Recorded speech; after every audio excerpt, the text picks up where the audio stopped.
Hi there, Smart Drivers. Rick with Smart Drive Test talking to you today about prepping your vehicle for winter driving. We have a special guest on the channel today, Rich DeMann. He's the local neighborhood Mr. Fix-It. There isn't too much that Rich can't fix. He worked for more than a decade for the city of Calgary maintaining their fleet, and he's also rebuilt a couple of vehicles from the ground up. He's also a red seal welder, so very handy, nice guy to have around in the neighborhood, especially for those of you who don't know one end of a screwdriver from the other. So today, Rich is going to give us a overview of things that you need to do to prep your vehicle for winter driving. So without further ado, we're going to hand it over to Rich. All right, Rick, there are a lot of things that people overlook getting their car prepped for winter. I'm going to just go through the engine compartment and point out a few of the items that people all too often take for granted and go undone.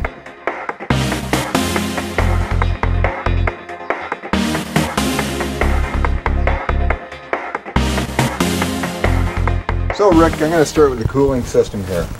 This vehicle doesn't have a capped radiator system. It has a capless radiator. So in which case, the place to check your radiator fluid is right at the overflow tank. Now keep in mind that it is under pressure as well as a radiator.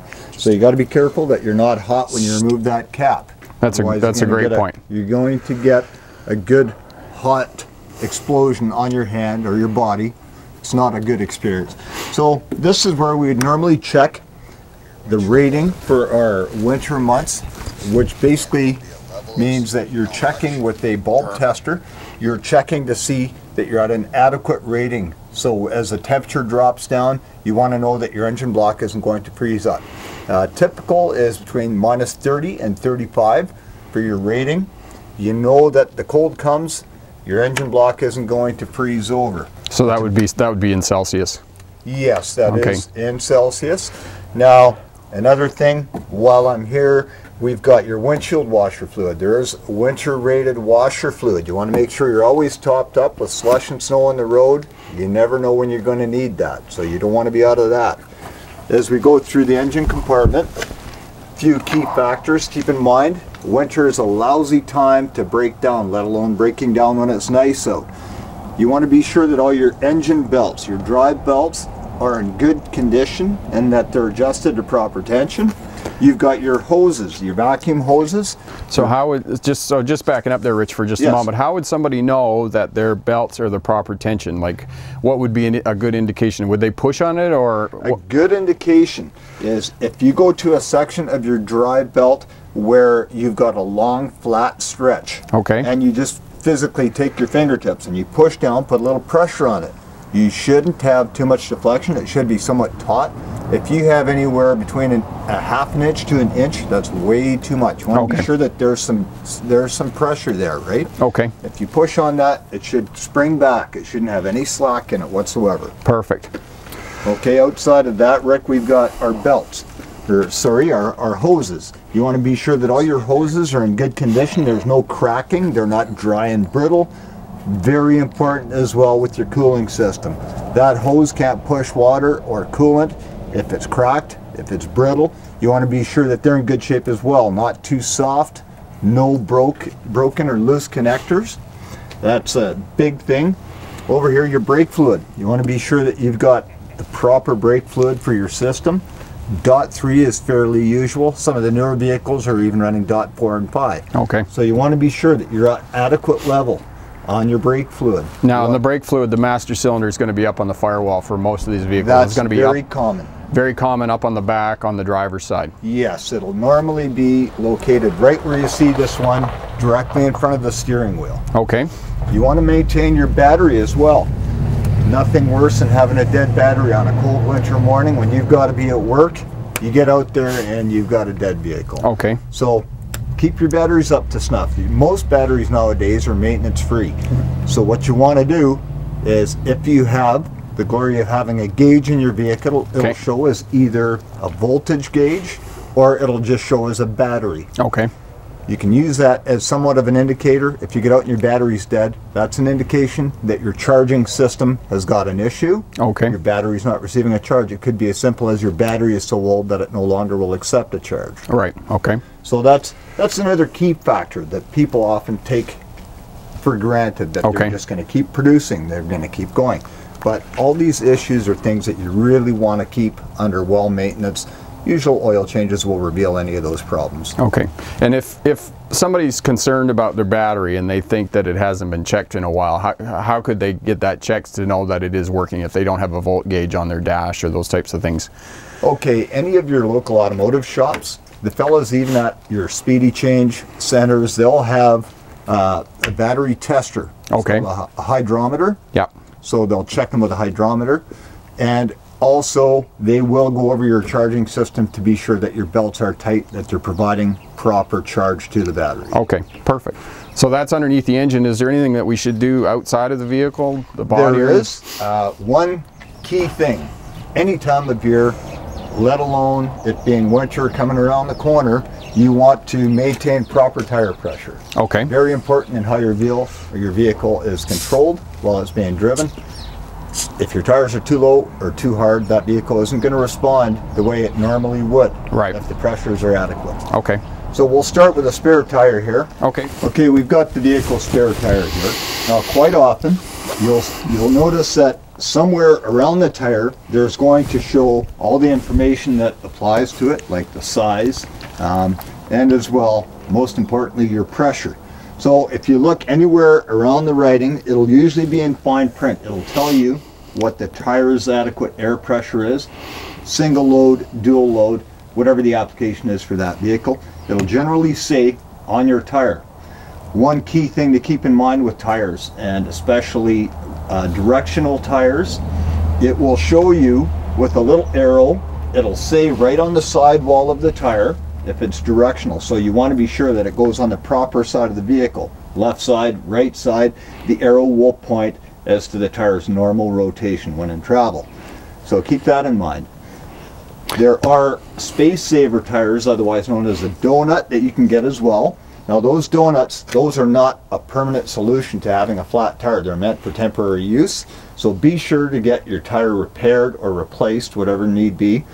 Don't run your donut tire. You know, don't run that tire for a month because you're going to need a new donut if that's the case. Get it to a repair shop, put the original tire back on.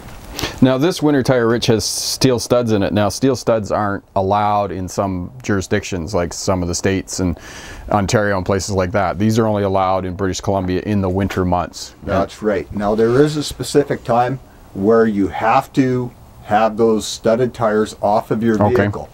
And the police are actually, they will ticket you if you are running studded tires out of the winter season. There's a designated season, and I know that that changes in other provinces as well. Right.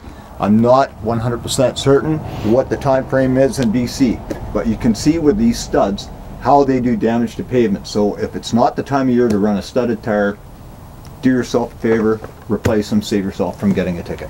Perfect, perfect. So that's the tires. Now you mentioned on the outside of this that there was a tire pressure on the tire. Now is that the best place to find the tire pressure for your vehicle? Well, dependent on the tire, it might not be the pressure that the car calls for.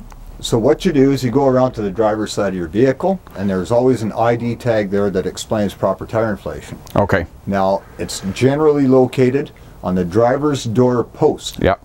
So there'll be a tag there. If you haven't got that tag there, in most cases your owner's manual will have that information in as well. You just go through your glossary and it'll show you exactly where you find it. Okay, perfect. And tire gauges, you can pick those up at any... Tire gauges, pretty much any auto parts store, Canadian Tire, all the jobber shops have them. Even some of the service centers, they have them. Okay. Anything on the outside of the vehicle we should do to the body of the vehicle? Should we... Yeah, you can do a few things, Rick.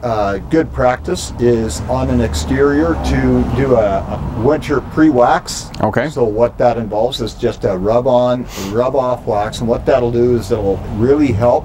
It'll aid in the salt and the snow not sticking to the body, causing premature rusting or corrosion. That's something that you just don't need. So it's a good idea on a nice day, or if you have a garage where you can wax it, throw a coat of wax on it and it'll help protect it through the winter months. Yeah. Is there any kind of wax, any brand of wax that you might recommend that would be better than another, or just... I generally try and stay away from silicone-based waxes. Okay. I like resin-based waxes. Silicone, actually, the thing a lot of people don't know about the silicone waxes is You get them on there, sure, they look nice and shiny and all, but silicone actually attracts UV ray. Okay. So if you get a good resin-based car wax, you're going to pay a little bit more for it, but in the long run, your paint job is going to last a lot longer. Perfect. That's great information. So just a quick review of stuff that we should just a quick review of stuff we should check under the hood. And all right, sure. Your belts, your hoses. One very important thing. All your fluid levels. Your fluid levels consisting of brake fluid, transmission fluid, engine oil, windshield washer antifreeze, coolant, and as well, if your vehicle is equipped with power steering, you want to make sure that your power steering is up to snuff as well. It's all control in the vehicle, right? Yeah, because this vehicle here that we're looking at, it doesn't have a power steering pump, which is somewhat unusual. That's right. It's a rack and pinion system. There are still a lot of vehicles built with that system. Most vehicles will have a power steering a reservoir and a cap where you can check and fill your fluid. Okay. And that's generally in front of the driver's side of the vehicle, near the front of the engine. Okay. Okay. Perfect. And don't forget your tire pressure, very important, even more so in the winter months. You want to be sure that you've got total control of your vehicle as much as you can have. Part of that is chalked up to having proper tire pressure. Excellent. Okay. Thanks very much for Rich DeMann. For going over what we need to do for prepping our vehicles for winter driving. Question for my smart drivers: do you have any tips for prepping your vehicle for winter driving? Leave a comment down in the comment section there. All of that helps us out. I'm Rick with Smart Drive Test. Thanks very much for watching. If you like what you see here, share, subscribe, leave a comment down in the comment section. As well, check out all the videos on the channel. Head over to my website. Lots of great information over there for those of you working towards getting your license or a career as a truck or bus driver. Thanks again for watching. Good luck on your road test. And remember, pick the best answer, not necessarily the right answer. Have a great day. Bye now. Further ado, we're going to pass it over to Rich. Hang on, we'll be right back with that information. You got excited there, didn't you? Yeah. Yeah, it kind of currently works for, what else was I going to say? all worked as a welder fabricator. Oh, right, you have a, yes.